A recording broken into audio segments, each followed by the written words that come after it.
Good evening guys. তো আবারও চলে এসেছি আর একটা ব্লগ নিয়ে। তো আজকে আমি, দিদি, চিনি আর দোয়েল যাচ্ছি করিমপুর বইমেলাতে। তো প্রত্যেকবারের মতো এবারও যাচ্ছি। তো অনুষ্ঠান হয় কদিন ধরেই, তো আমরা শেষের দিকেই যাচ্ছি, আর বেশি দিন নেই। তো যাই হোক, পুরো ব্লগটা দেখতে থাকো।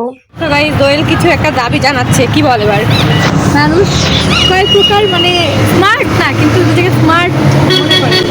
একটা গাড়ি যাচ্ছে, শোনা যাচ্ছে না। হ্যাঁ বল, এবার বল। মানুষের পিঠে গিটার থাকে, মানুষ গিটার থাকলে নিজেকে স্মার্ট মনে করে। আইফোন থাকে, ওর দাবি আইফোন খুলি ভাই। ওর দাবি হচ্ছে কোনো ছেলে যদি আচ্ছা ছেলে বা মেয়ের যদি ঘাড়ে গিটার থাকে তাহলে তাকে স্মার্ট মনে হয়, আর মনে করে। আচ্ছা, ও তারা তাকে স্মার্ট মনে করে। আচ্ছা, বুঝলাম। তো তোর কি দাবি, মানে তুই গিটার নিয়ে স্মার্ট মনে করবি নিজেকে? না, আমার স্মার্ট হওয়ার কোনো দরকার নেই। আমার কি শখ আছে একটা গিটারের, উলি বাবালে বাজাতে পারি না পারি পরে ছোট্ট লাগে, এটাই বলবো। তো চলো, একেবারে নেমে কথা হচ্ছে বইমেলাতে। গাইস, আমরা চলে এসেছি, এই যে দিদিও চলে এসেছে। এখানে খুব ভিড়। কিন্তু ৯-৬ এবং জানি না এটা ৬ হচ্ছে কি ১০০ হচ্ছে কি ৯-৬ হচ্ছে, তবে আমি চেষ্টা করছি এই টপিক। তো এখানে ৫ টাকা করে টিকিট। আমরা এখানে টিকিট কেটে তারপরে ভেতরে ঢুকবো।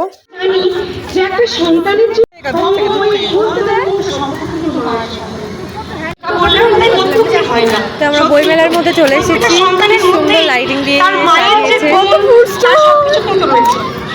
দেখতেই পাচ্ছ মাথার উপরে। ইয়ো ইয়ো ইয়ো।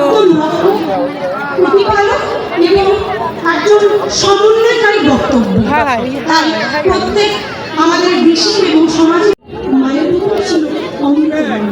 জীবনে এগিয়ে যাওয়া এবং সকল। আমরা যখন ছোট ছিলাম, অর্থাৎ প্রথম যখন স্কুলে যাওয়া শুরু করি, সেই নার্সারি স্কুল হোক বা প্রাইমারি স্কুল, বইয়ের দোকান থেকে সারা সপ্তাহে প্রত্যেক দিন থাকতাম সেই রবিবার। নড়বে টাকা আমার দিকে টাকা। জিনিসটাকে আমার মনে। চিনির মা চলে গেছে চিনির জন্য বই দেখতে, আর আজকে আমি আর চিনি ঘুরে বেড়াচ্ছি। ফাঁকাই আছে মোটামুটি আজকে। তো বিভিন্ন রকমের জিনিসপত্র দেখতে ভালোই লাগছিল।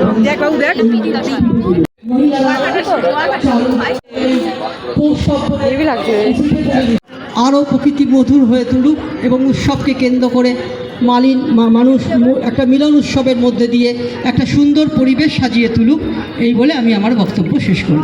খবরে দেখছিলাম যে ইংরেজির প্রতি ভয় তাড়াতে আমাদের একদিকে বলতে গেলে এটা আমাদের নেসেসিটি ছিল। তারপর বসে বসে আমরা পাঁশকুড়ার চপ খেলাম।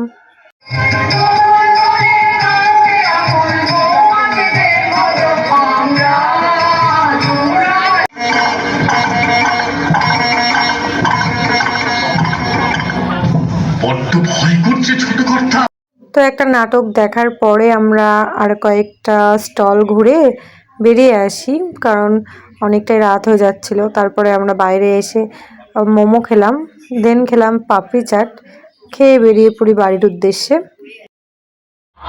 তো আমাদের বইমেলা দেখা কমপ্লিট, এবার যাচ্ছি বাড়ি। আর এই দেখো, কদিন পরে ফুড ফেস্টিভ্যাল, তার জন্য প্যান্ডেল করা হচ্ছে। এবার বাড়ির জন্য ব্রেড পকোড়া নিয়ে চলে আসি। তো যাই হোক, আজকের মতো ভিডিওটি এটুকুই। টাটা।